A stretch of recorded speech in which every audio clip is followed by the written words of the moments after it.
বাচ্চা পোলাপান যাদের বাংলাদেশের ইতিহাস সম্বন্ধে কোনো আইডিয়া নাই, বাংলাদেশের কালচার সম্বন্ধে কোনো আইডিয়া নাই, তারা বলবে ৭১ বাদ মতামত। আমরা যদি লিবারেল ডেমোক্রেসিতে বিশ্বাস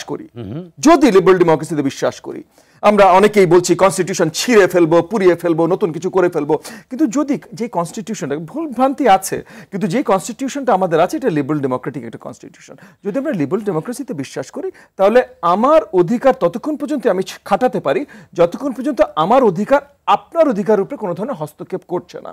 আমরা দেখলাম ফেব্রুয়ারি 14 ভ্যালেন্টাইন্স ডে ভাই আমাদের সাংস্কৃতিক অংশ না, সব কিছু আমি মানছি, কিন্তু আপনি যদি করতে চান আমি কি আপনাকে থামানোর? আমরা দেখলাম সরকারের ভেতর থেকে তৌহিদি জনতা কে কাকে চেনে ভাই? বললেই হলো, একটা নাম বলে দিল তৌহিদি জনতা। কালকে মোশাররফ ভাই বলল তৌহিদি জনতা, ববি আজাদ তৌহিদি জনতা, কি বলে না মশিউর তরুণ তৌহিদি জনতা বলে দিল, হয়ে গেল।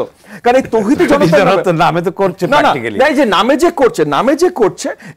যে করছে সেগুলোরও কিছু এগেন আজকে ইন্টারনেটের যুগ, তো তরুণরা বা বিবেকবান যে জনগণরা আছেন তারা অলরেডি ছবি দিয়ে পরিচয় দিয়ে ইন্টারনেটে দিয়ে দেয়।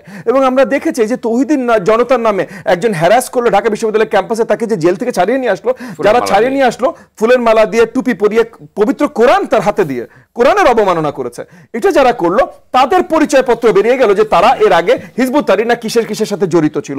সেটা নিয়ে কি আলোচনা হলো, বাট যেটা আমি মেইন আসতে চাচ্ছিলাম যে ফেব্রুয়ারি 14 আপনি ভালো পছন্দ করেন, আমি পছন্দ করি না ভাই, ঠিক আছে, সেটা আমার পার্সোনাল বিষয়, কিন্তু আপনি আপনার সরকারের অংশ হয়ে উপদেষ্টা হয়ে যখন যদি বলেন যে এটা করতে পারবেন না, এটা করা নিষেধ বা এটা করা মানা, বা জুলাইয়ের প্রতি আপনি অসম্মান দেখাচ্ছেন যদি আপনি এইটা করেন, তাহলে আপনি এই তৌহিদি জনতা বা যেটাই নাম বলেন না কেন একটা নকল নাম দিয়ে আপনি একটা একটা এক্সট্রিমিস্ট, একটা টেররিস্ট টাইপের একটা আইডিওলজি আপনি বাস্তবায়ন করতে চেষ্টা করছেন, সেটাকে তো আপনি বাতাস দিয়ে দিচ্ছেন। ফুলের দোকান ভেঙেছে, ফুলের দোকান ভাঙছে 21শে ফেব্রুয়ারি, এই প্রথম বাংলাদেশের ইতিহাসে 21শে ফেব্রুয়ারিতে কোন নিউজ পেপারে অ্যাড যায়নি 31শে ফেব্রুয়ারির, এই প্রথম বাংলাদেশের ইতিহাসে কোনো বড় বড় কর্পোরেশন টিভিতে অ্যাড দেয়নি 21শে ফেব্রুয়ারির। আমরা কি ভুলে গেছি ভাষা আন্দোলন? আমরা কি ভুলে যাব 26শে মার্চ?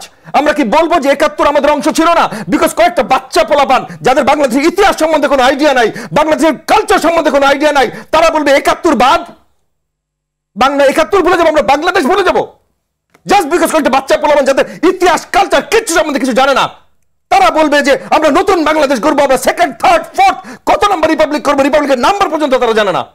তাদের কথা শুনে আমরা পুরো বাংলাদেশের ইতিহাস ভুলে যাবো। ফাজলামি শুরু করেছে।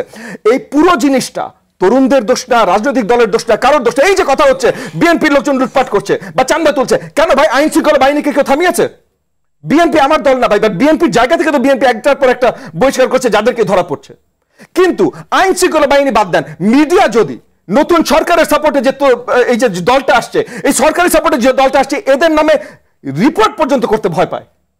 আপনি বলেন আপনি মিডিয়া চালান, আমি আপনাকে এখানে স্পটে ফেলতে চাই না, বাট আপনি বলেন আপনার চ্যানেল কয়বার রিপোর্ট করেছে?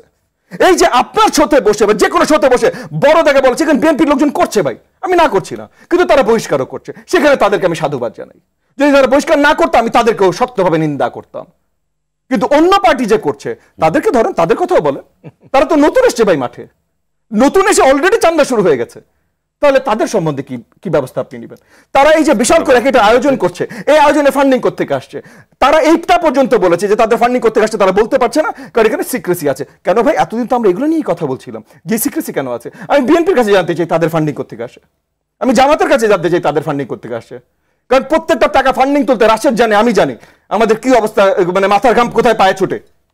তো আপনাদের এত বড় ফান্ডিং করতে আসে, আপনি বলেন ভাই, আপনি স্পষ্ট রাজনীতি করতে চান, বড় বড় কথা বলতে চান, বড় বড় আওয়াজ করতে চান, আপনি নতুন প্রধানমন্ত্রী, তাহলে বলেন, আপনি দেখান আপনি প্রধানমন্ত্রীর মতো করে কাজ করেছেন, তারপর আমরাও মানবো। আপনার বয়স 20 না 42 না 82, আই ডোন্ট কেয়ার, আপনাকে প্রধানমন্ত্রী হিসেবে মানতে আমি রাজি আছি।